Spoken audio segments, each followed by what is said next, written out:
that we focused on. There's one that we call, the first one, option A, that we call the entity concept concession, where the whole distribution business would be given out to a private concession as one whole concession. Then there's option B, which we are calling the multiple lease, in which case the distribution across the country will be divided into several parts, and each of them awarded to probably a different private sector participator to operate and to invest in. Then there's a third option, which we call option C, the service franchise, in which case the private sector will operate the network, the low voltage network from the distribution transformer to deliver services to the homes. So those are the three principal options we considered, and the strengths and weaknesses of each have been identified and discussed in the report that we have presented. Detailed work, and I have no doubt about the work you've done. Indeed, when we're putting up the committee, we try to put the best foot forward. And with the caliber of people we have on the committee, I'm not surprised that you've undertaken such a diligent, extensive, and all-encompassing work. What the committee is done is to consult almost all the relevant stakeholders in order to advise government on the way forward. Ultimately, what we seek to do is to ensure that we have reliable, affordable, and dependable supply of electricity. This exercise is not the end of the road. In fact, this is the beginning.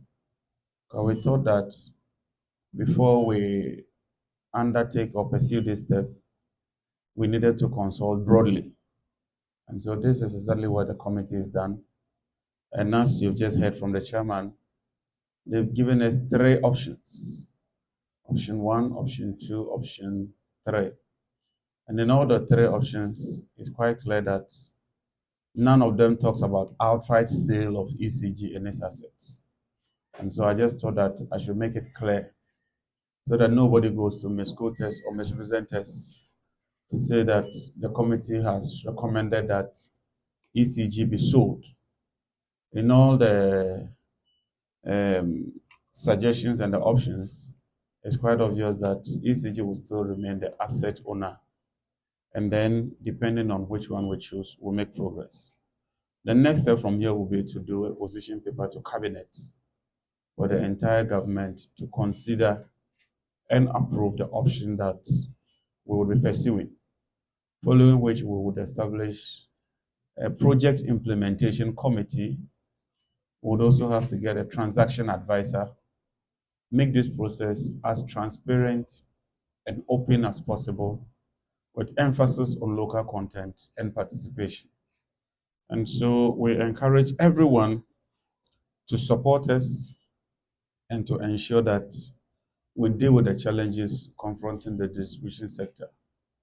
Today, as we speak to you, on a monthly basis, we incur a deficit or a shortfall of more than 1 billion cedis from the distribution sector. And that has a cascading effect on the rest of the power sector players.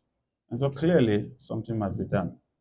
And what we are seeking to do is to reform the sector, get private sector participation, improve the system, increase revenue collection, and ensure that there's increased overall efficiency.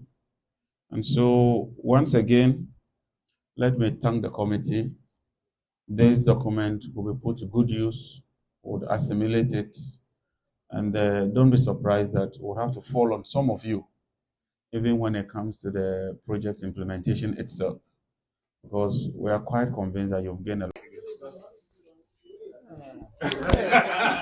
No, that's what we've done. So in relation to the containers, where are we? What's the update? Yeah, we've written to the Attorney General to conduct further investigation with the possibility of taking culprits to court, we've also written to NIB to institute a proper and forensic investigation to determine the whereabouts of the containers. But I've also personally written to the National Security Secretariat to help us secure the remaining containers so that we can do a proper reconciliation of the containers. Because some containers are still stuck there. We need to secure them so that we can put them to good use whilst we pursue those that cannot be accounted for. Thank you very much. I'm still on the committee.